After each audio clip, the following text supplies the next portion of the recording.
Please subscribe and press the bell icon to get latest updates of নির্ঝরের স্বপ্ন।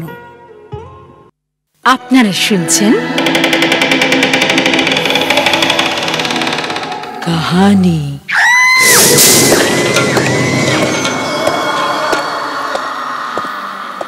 নির্ঝরের স্বপ্ন প্রযোজিত গল্প পাঠের আসর কাহিনীতে আপনাদের সকলকে স্বাগত। আশা করি আপনারা খুব ভালো আছেন। আমরা ভালো থাকি আমাদের মন ভালো থাকলে, আর মন ভালো থাকে সবচেয়ে বেশি কিসে বলুন তো? সাহিত্যের বন্ধনে যখন আমরা আবদ্ধ হই। আসুন আমরা সবাই মিলে নির্ঝরের স্বপ্নর এই গল্প পাঠের আসরের মাধ্যমে সাহিত্যের বন্ধনে আবদ্ধ হই। আপনাদের সকলকে আমাদের এই গল্প পাঠের আসরে আরও কিছু কথা বলি। আপনারা যদি কেউ স্বরচিত গল্প পাঠাতে চান তাহলে অবশ্য করেই আমাদের এই হোয়াটসঅ্যাপ নাম্বারে হোয়াটসঅ্যাপ করতে পারেন। নাম্বারটি 7980460032। চলুন তাহলে গল্প শুরু করি।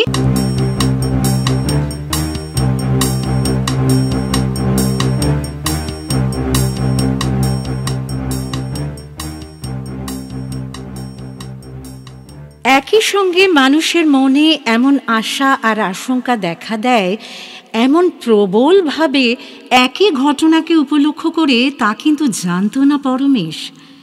দিতে পারে এমন ধারণাও তার ছিল না। দুটো অনুভূতি এখানে স্পষ্ট। আশঙ্কাটা স্বাভাবিক, কিন্তু আশাটা বড়ই কলঙ্কজনক, কলুষিত মনের পরিচায়ক। সেটার অস্তিত্ব স্বীকার করলে মাটির সঙ্গে মিশে যেতে হয় লজ্জায়। দেওয়ালে মাথা ঠুকে মরতে ইচ্ছে করে, অথচ তা অস্বীকার করারও সাহস নেই পরমেশের। বড়ই স্পষ্ট, বড়ই প্রত্যক্ষ। ঘটনাটা খুবই সামান্য অবশ্য। ওর ডান হাতের কনিষ্ঠায় যে শাঁখের আংটিটা ছিল সেটা খুঁজে পাওয়া যাচ্ছে না। কোথায় কোথায় যে গেল শাঁখের আংটিটা? আর পারি না।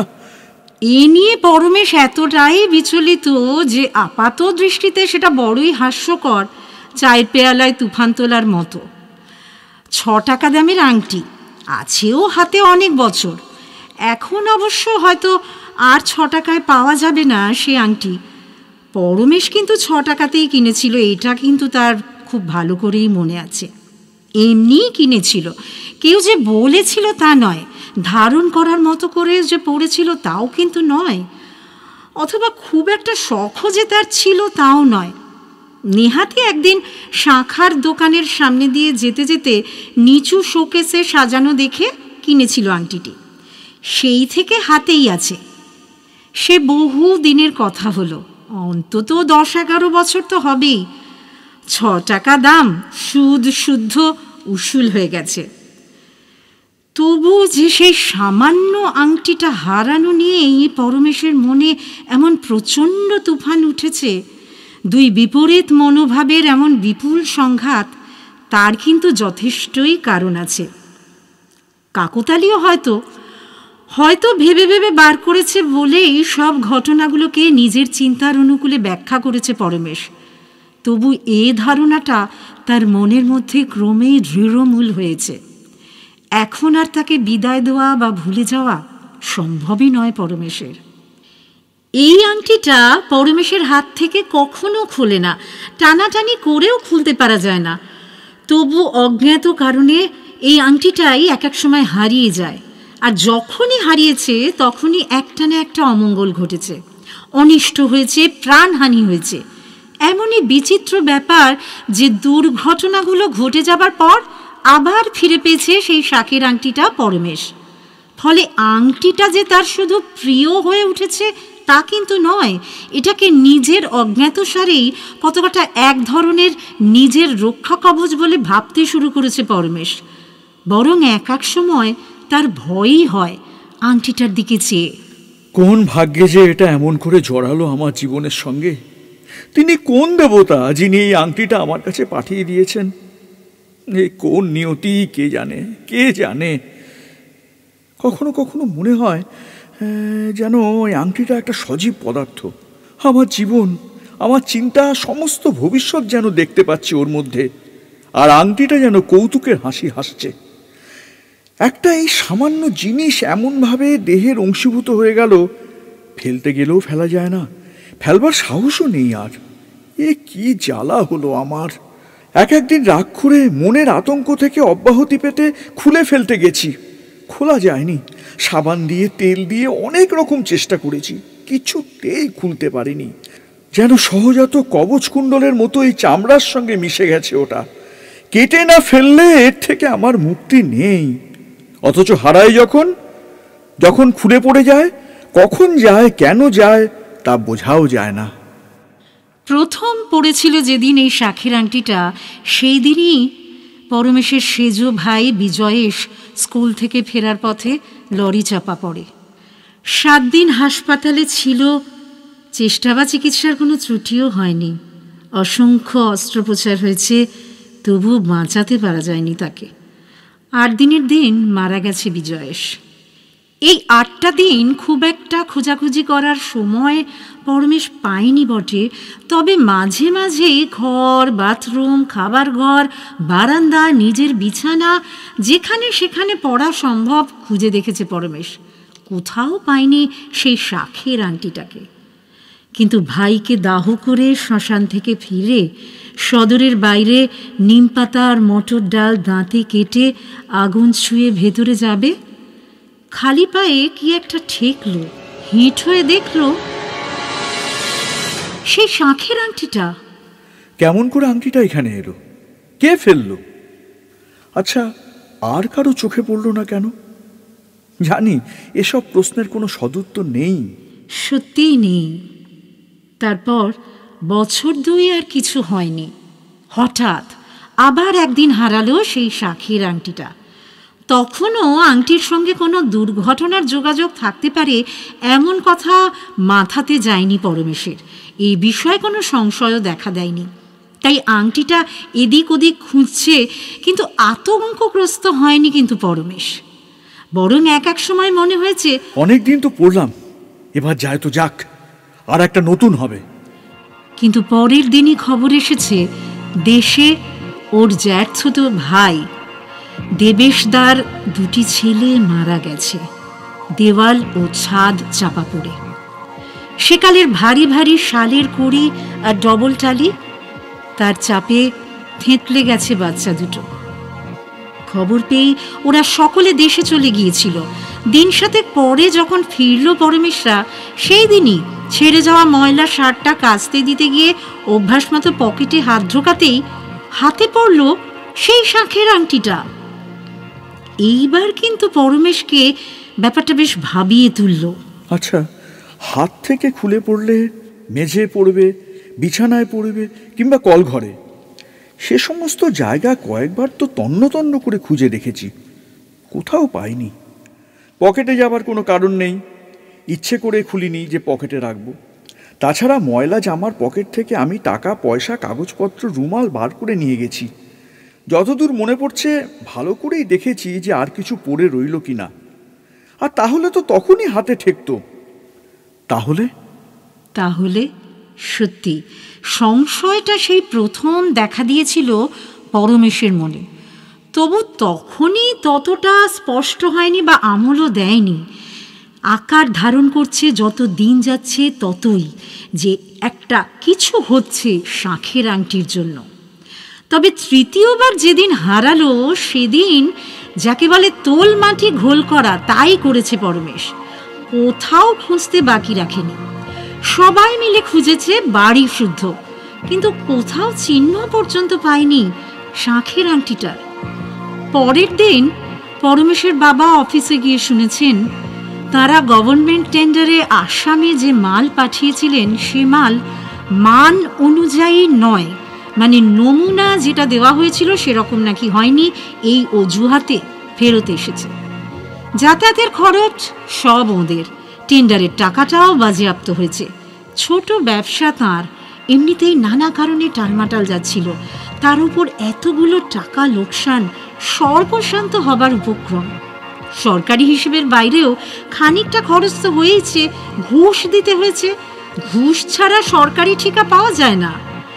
আসলে ঘুষ কিছু কম দিয়েছিলেন পরমেশের বাবা, তাই বোধহয় ঠিকাটা নাকচ হয়ে গেছে।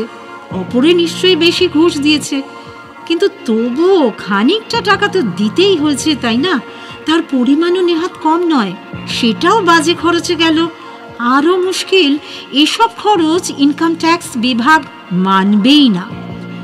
এই ধাক্কা পরমেশের বাবা সামলাতেই পারলেন না। 3-4 দিন পরেই সেরিব্রাল থ্রম্বোসিস হলো। 4 ঘন্টার মধ্যেই সব শেষ। এবার শাঁখের আংটিটা পাওয়া গেল শ্রাদ্ধ শান্তি শেষ হবার পর, নিয়ম ভঙ্গের দিন। দেরাজে কিছু খুচরো টাকা ছিল। খান 10 টাকার নোট দরকার পড়তে পরমেশ বার করতে গিয়ে দেখল সেইখানে যেন সযত্নে কেউ শাঁখের আংটিটা রেখে দিয়েছে, নোট কখানা চাপা দিয়ে। আংটিটা নোট চাপা হয়ে পড়ে রয়েছে, এ কি করে সম্ভব? এরপর একেবারে ওর বিয়ের সময়ের ঘটনা। ততদিনে ওর রীতিমতোই ভয় ধরে গেছে। সর্বনেশে আংটিটা কোনো মতে ভেঙে ফেলে দিতে পারলে বেঁচে যেত পরমেশ। কেবল বৃহত্তর কোনো অনিষ্টের আশঙ্কাতেই পারছে না সে, সাহসে কুলোয় না। কিন্তু এবার যখন হারালো শাঁখের আংটিটা, তখন আর ফেরবার সাহসই নেই। যাত্রা করে বেরোচ্ছে, গাড়িতে উঠছে, তখন নজরে পড়ল হাতে শাঁখের আংটিটা নেই। নিমেষে হিম হয়ে গেল পরমেশের বুকটা। তবে কি দেবেশদার বউ যখন বড় পোখরাজের আংটিটা পরিয়েছেন, তখন পুরনো সস্তা দামের জিনিস বলে শাঁখের আংটিটা খুলে রেখেছেন কোথাও? কিন্তু না না না, অত সহজে তো খোলা যাবে না।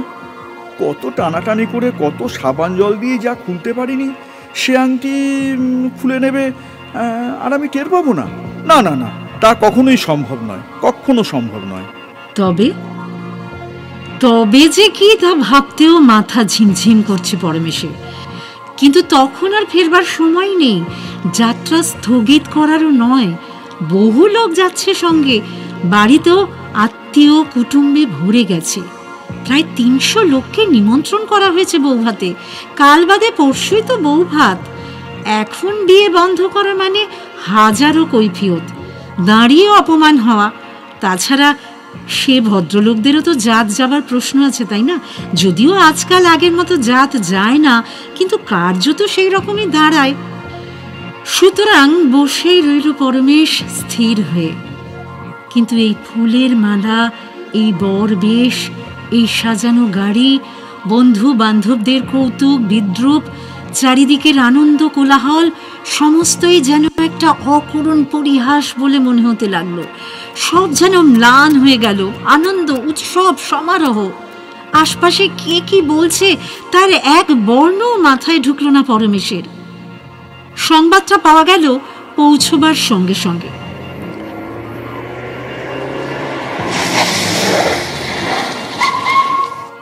কলকাতা থেকে মাইল 24 দূরে বিবাহ। শহর কিছু না, বড়জোর গণ্ড গ্রাম বলা যেতে পারে। বিবাহের লগ্ন গভীর রাত্রে বলে ওরা সন্ধ্যাতে রওনা দিয়েছিল। পথে জ্যাম পাওয়ায় পৌঁছাতে দেরি হয়েছে কিছুটা। ওরা যখন গেছে তখন রাত প্রায় 9টা।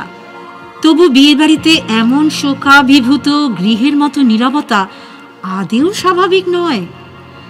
অথচ কেউই নিদ্রাভিভূত নয়, জেগেই আছে।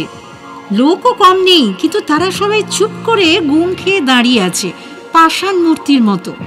অধিকাংশরই মাথা নিচু। মেয়েদের সংখ্যাও যথেষ্ট, সাধারণত বিয়ে বাড়িতে যা হয় আর কি। তবু বর পৌঁছতে একটা শাঁখও বাজল না, অথবা কেউ ছুটে এলো না গাড়ির চাকায় জল দিতে। ফলে এরাও স্তব্ধ হয়ে গেলেন। অপমানে মুখ কালো হয়ে উঠল সকলের। বর গাড়িতেই বসে রইল। বরকর্তা ছোট কাকা অন্ধকার মুখ করে নেমে এলেন। কারণটা বোঝা গেল প্রায় সঙ্গে সঙ্গেই। পাত্রীর বাবা ছুটে এসে ছোট কাকার হাতটা ধরে হাউ হাউ করে কেঁদে উঠলেন। সন্ধ্যেবেলায় যখন সকলে নানা কাজে ব্যস্ত, সেই সময় পাত্রী কোণে সাজে পড়েই কোথায় পালিয়ে গেছে। যখন খেয়াল হয়েছে, খোঁজ পড়েছে, তখন আর কোথাও পাওয়া যায়নি। আমি যে কি করি। তবে কার সঙ্গে পালিয়েছে তা জানতে পেরেছেন ওনারা, কারণ যে মাস্টারমশাই ওকে পড়াতেন তাকেও সেই সময় থেকেই পাওয়া যাচ্ছে না। একটা কানা ঘুষো অবশ্য এর আগে উঠেছিল, কিন্তু মেয়ের বাবা জগৎবাবু খবর পেয়ে পড়া বন্ধ করে দিয়ে ছেলেটিকে যাচ্ছে তাই করে বকেছিলেন। বাড়িতে আসা বারণ করে দিয়েছিলেন। মেয়েকেও কোথাও বেরোতে দিতেন না। এতকাল সে শাসন লঙ্ঘনও করেনি কেউ। প্রায় বছর খানিকের ওপর হয়ে গেল কোনো পক্ষেই কোনো বেচাল দেখেননি তিনি। তাই কতকটা নিশ্চিন্ত হয়েই বিয়ের সম্বন্ধ করতে এগিয়েছিলেন। মেয়েটির মনে যে এই সব আছে তা কিন্তু ওনারা ঘুণাক্ষরেও টের পাননি। এরপর ফিরে আসবারই কথা, ফিরেই আসছিল পরমেশরা।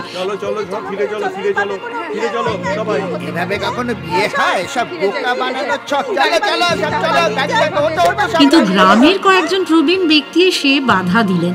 দাঁড়ান দাঁড়ান, একটু দাঁড়ান, শুনুন, আমি সকলের হয়েই আপনাদের একটা কথা বলছি। হ্যাঁ বলুন, কিছু বলবার অবশ্য আমাদের মুখ নেই, সে তো ঠিকই, এটা তো দুপক্ষেরই অপমান, বরং আপনাদেরই বেশি।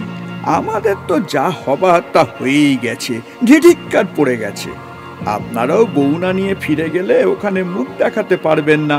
ঠিক, তার চেয়ে বরং একটা কাজ করুন।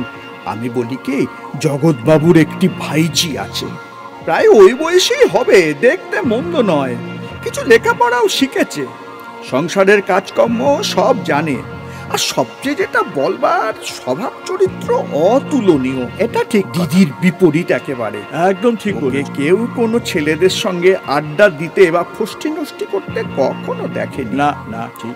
আমরা এতগুলো ভদ্র সন্তান জামিন থাকছি, আমি দায়িত্ব নিয়ে বলছি, এ মেয়েকে আপনারা নিঃসংকোচে নিয়ে যেতে পারেন। গরজ সত্যি তখন পরমেশদের বেশি।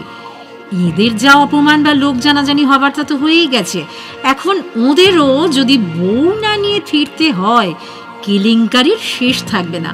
অগত্যা ওরা রাজি হয়ে গেলেন। দেবেশদা, ছোট কাকা, মামা সবাই রাজি হয়ে গেলেন। পরমেশকেও রাজি করালেন শেষ পর্যন্ত। সত্যি কথা বলতে কি, আংটির ভাড়া কারো জীবনান্ত না করে অল্পে কেটে গেছে, এটাই স্বস্তি। ঠিক আছে, গ্রামের লোকদের প্রস্তাব মেনেই নি, কি আর করা যাবে। সবে মেনে নিয়েছিল পরমেশ, কিন্তু ইতিমধ্যে অনেক কাণ্ড ঘটে গেছে। বউ রেবা ছ্যাবলা নয়, সবই ঠিক মিলেছে, যা যা ওরা বলেছিলেন। শুধু একটা কথা কেউ বলেননি, মেয়েটি চিররূপ না। কোন রোগটা নেই তা বলা শক্ত, হিস্টেরিয়াই প্রধান। তাছাড়া যাবতীয় স্ত্রীরোগ, স্নায়ুঘটিত ব্যাধি, হজমের অসুবিধা, হাঁপানির টান সবই আছে মেয়েটির, অর্থাৎ রেবার। কোনোটাই কম নয় বা সহজ নয়। তাও যদি বা চলছিল, এক উৎকট নতুন ব্যাধিতে ধরেছে সম্প্রতি। স্নায়ুগুলো শুকিয়ে আসছে ক্রমশ রেবার। গোড়াতে বোঝা যায়নি, ডাক্তাররা নিউরোটিক পেশেন্ট বলে অতটা গ্রাহ্যও করেননি। যখন ধরা পড়ল তখন অনেক দূর এগিয়ে গেছে রোগ। আরোগ্যের আশা আর প্রায় নেই বললেই চলে। আগেও নাকি বিশেষ ছিল না, আজ পর্যন্ত এ রোগের কোনো ভালো চিকিৎসা নাকি বেরোয়নি। এমনিতেই তো পরমেশ জেরবার, ধনে প্রাণে মরবার উপক্রম। দিনে রাতে দুটি আয়া রাখতে হয়েছে সেবা করবার জন্য রেবাকে। পাশ পর্যন্ত ফিরিয়ে দিতে হয় আজকাল। চিকিৎসাও একটা চালিয়ে যেতে হচ্ছে, কোনো ফল হবে না জেনেও। আর সেই চিকিৎসাও কিন্তু বেশ ব্যয়বহুল। তার উপর রেবা মহা অশান্তি বাঁধিয়ে তুলেছে। হ্যাঁ হ্যাঁ, বুঝেছি বুঝেছি, দিদি দিদি মানে ওই শুভা, রূপসী, স্বাস্থ্যবতী, প্রাণোচ্ছল, আর তার বদলে বাধ্য হয়ে আমাকে বিয়ে করতে হয়েছে বলে আমার উপর তোমার একটা আক্রোশ। না বলছো? ঠিকই বলছি, আমি দু চোখে তো দেখতে পারো না আমাকে।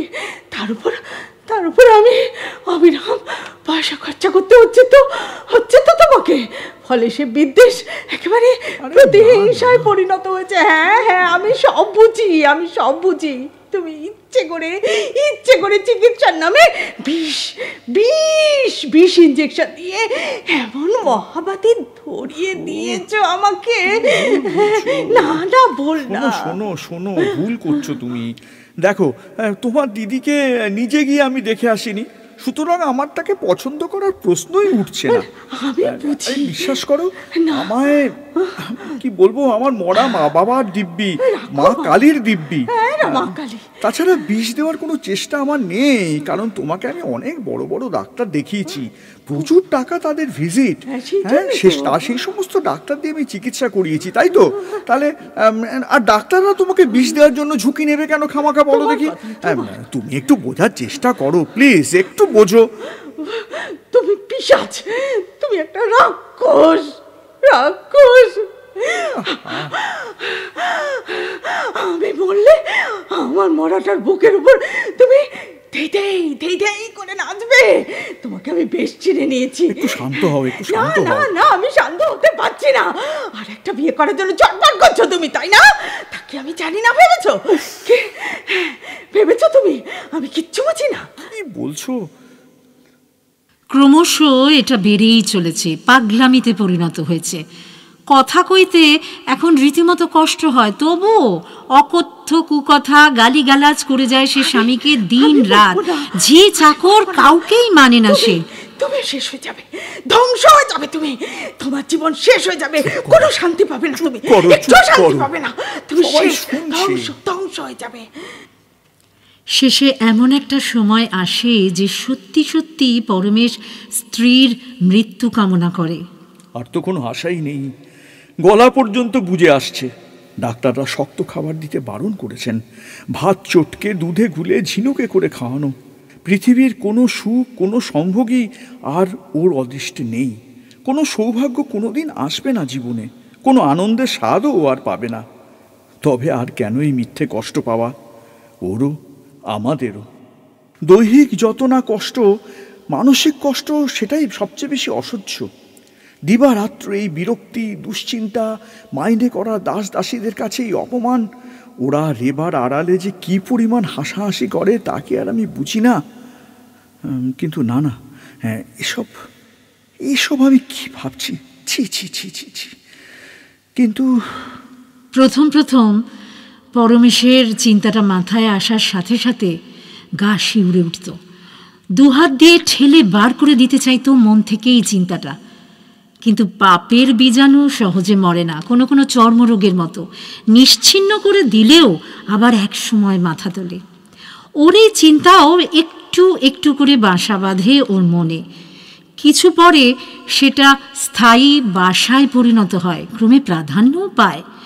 শেষে এক সময় পরমেশের এই চিন্তাটা আর অত অসহ্য, অতি লজ্জাকর মনেই হয় না। অবশ্য মৃত্যু কামনা করা এক জিনিস, আর মৃত্যু ঘটানো আর এক। সেটা পরমেশের দ্বারা হবেও না, তা কিন্তু পরমেশ চায়ও না। যেটা হবেই, যা অবশ্যম্ভাবী, নিয়তির বিধান, সেই ঘটনাটাকে ত্বরান্বিত করতে চায় মাত্র পরমেশ। চায় মানে ঘটলে পরমেশ খুশি হবে। ত্বরান্বিত করার কোনো উপায়ও কিন্তু সে জানে না, চায়ও না সে ও পথে যেতে। শুধু পাপ বলে নয়, বা আইনের চোখে, সমাজের চোখে দণ্ডনীয় বলেও নয়, এরকম কোনো নৃশংস কাজ করা পরমেশের শক্তির বাইরে। না, বিষও ও খাওয়াতে পারবে না, গলাও টিপে ধরতে পারবে না। ওর দিকে চাইলেও, অর্থাৎ রেবার দিকে চাইলেও পরমেশের এখনো মায়াই হয়। শারীরিক কোনো উপায় নয়, সে নিজে কোনো মৃত্যু ঘটাতে তো পারবেই না। এছাড়া যদি কোনো উপায় থাকে, প্রার্থনাতে যদি হয়, তো সে রাজি আছে।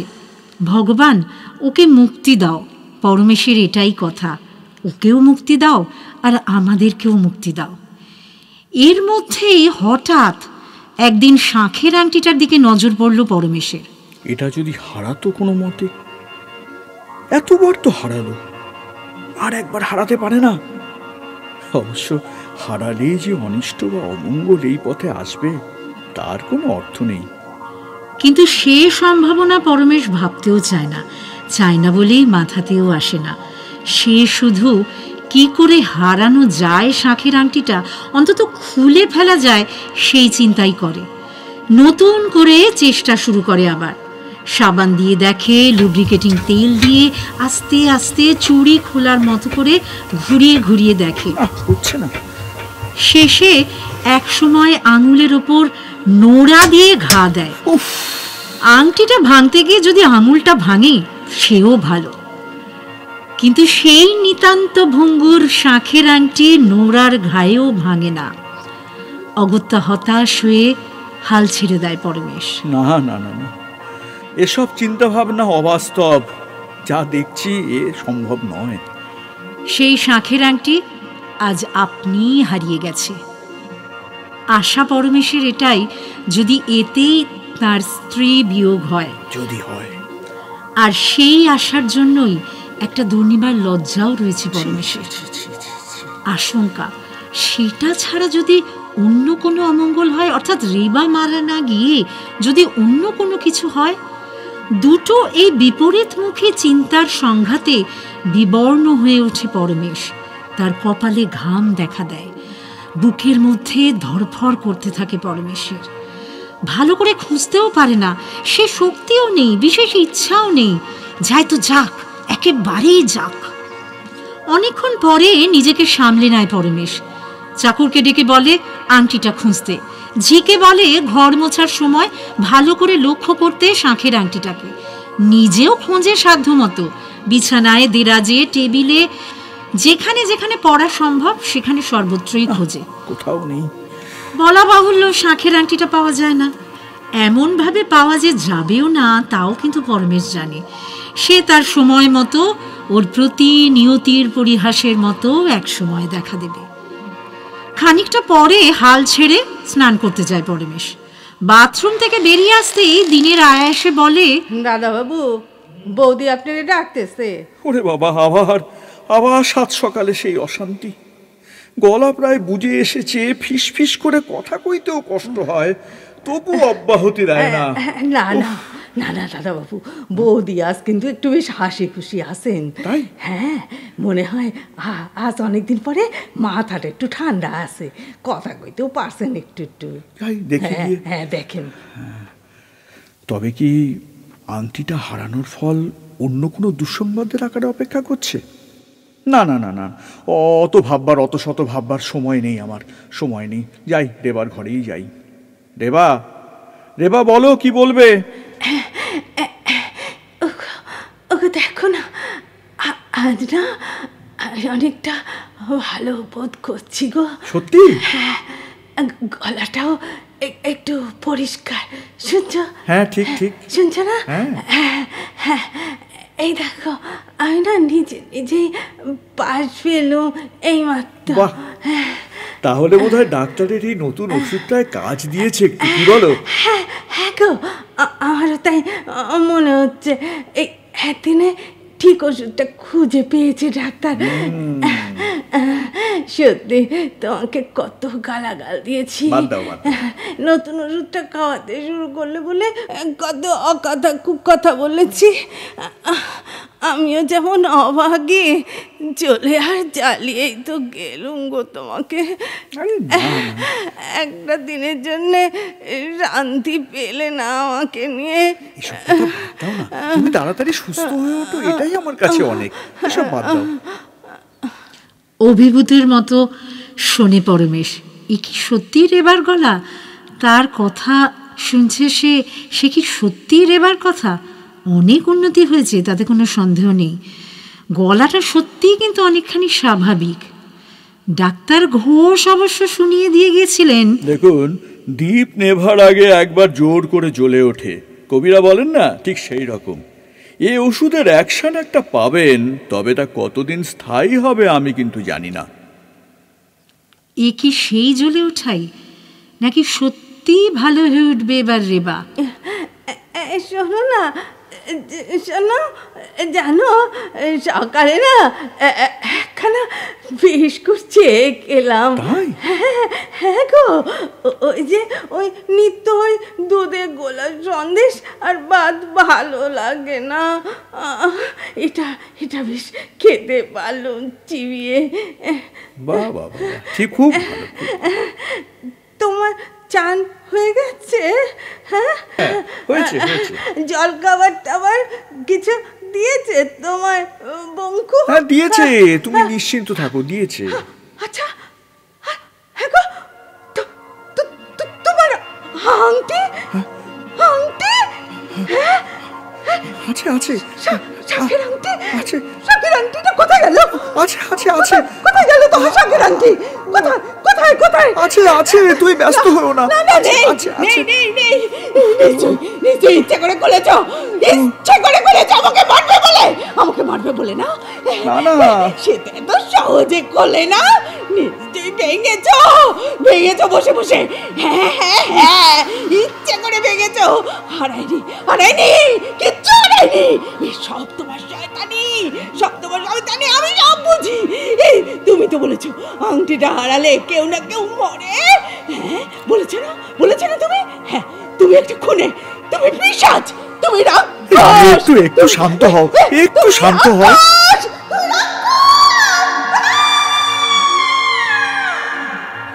কি হলো? আরে এ কি? তীক্ষ্ণ থেকে তীক্ষ্ণতর হয়ে ওঠে গলার আওয়াজ রেবার। শেষের দিকে চিৎকারের মতো শোনায়, আর তারপরই হঠাৎ থেমে যায় একেবারে। স্থির হয়ে যায় সমস্ত দেহ। চোখের সেই জ্বলন্ত দৃষ্টিও একসময় স্তিমিত হয়ে আসে। শুধু চোখ দুটো তেমনি বিস্ফারিত থাকে। আর কিছু করার ছিল না। তবু ডাক্তার এলেন, সার্টিফিকেটও লিখে দিয়ে গেলেন। লোকজনও ডাকা হলো। যা করণীয় তা তো করতেই হবে। সে শাঁখের আংটিটাও পাওয়া গেল যথারীতি। মৃতদেহটা সরাবার সময়ই পাওয়া গেল রেবারই বালিশের নিচে ছিল সেই শাঁখের আংটিটা। কে নিয়ে সেখানে রেখেছে? কেন রেখেছে? কোথায় করে পাওয়া গিয়েছিল? এই প্রশ্নের উত্তর কে দেবে? হাজারো জিজ্ঞাসাবাদ করেও জানা গেল না সেই সকল উত্তর। পরমেশ মুক্ত হল রেবার থেকে, কিন্তু শাঁখের আংটির গোল চক্রে আবদ্ধ থেকে গেল পরমেশ।